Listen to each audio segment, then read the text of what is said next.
Hello guys, welcome to my channel. In case you're new to this channel, consider subscribing. Make sure to subscribe and click the bell icon so that you'll be notified once I drop a new video. Okay, so in this video, we are going to solve this initial equation.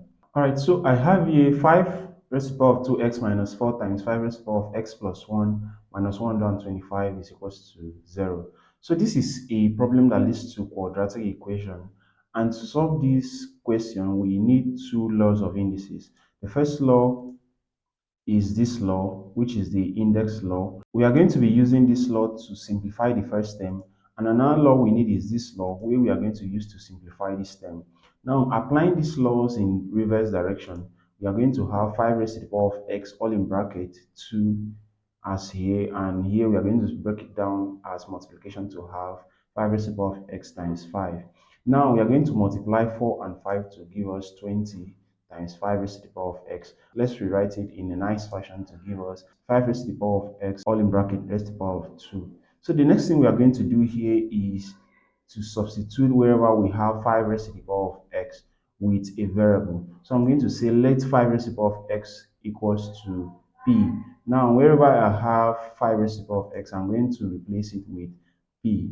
So writing this in a nice fashion, I have p squared minus 20p minus 125 is equals to 0. The next step is to solve this quadratic equation. So I'm going to use factorization method here.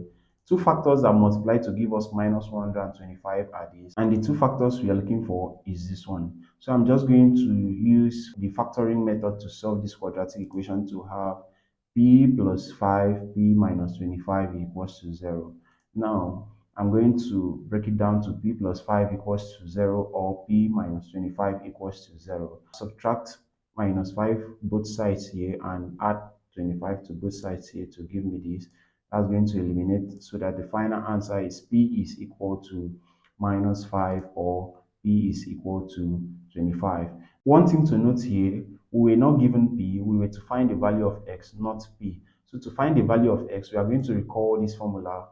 Recall that 5 raised to the power of x was equals to p. Now we are going to test the values of this p. Since p here is negative, p cannot be minus 5.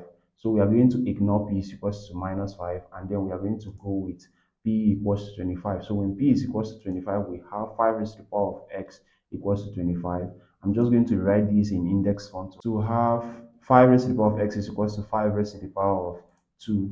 By comparison, we can see that x is equals to 2, and that is the final answer. Thanks for watching.